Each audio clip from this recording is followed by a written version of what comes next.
Zdravo svima, moje ime je Kristina Nikolić, ja imam 18 godina, upravo sam završila 3. godinu gimnazije Svetozar Marković i od malena su me zvali Mali Zvrk.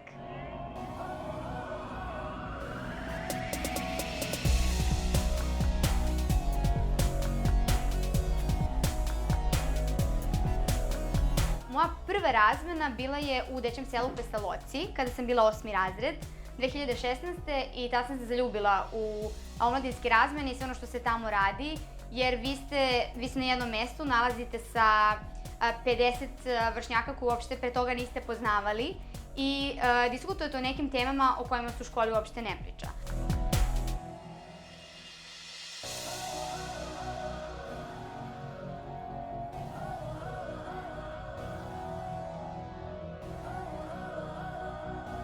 Ja zaista želim da na neki način vratim zajednici sve ono što je ona meni dala i aktivizam bih opisala sa, da kažemo, 3 fraze. Za mene to predstavlja građansku svest, društvenu odgovornost i civilnu hrabrost.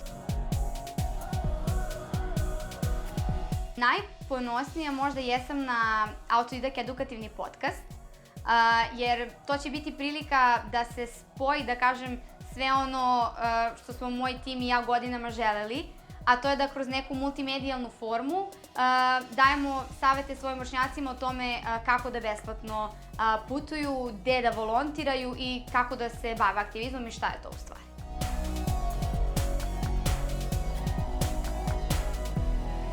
Svojim vršnjacima bih preporučila pre svega da što pre izađu iz svoje komfort zone i da se ne plaše da pitaju. Iako će nekada možda biti dosadni, ali zaista mnogo informacija koje treba iskoristiti. Poručila bih im takođe da ne čekaju prilike, već da ih sami stvaraju i ono što je najvažnije da veruju u sebe i uče nešto novo i zanimljivo svakog dana.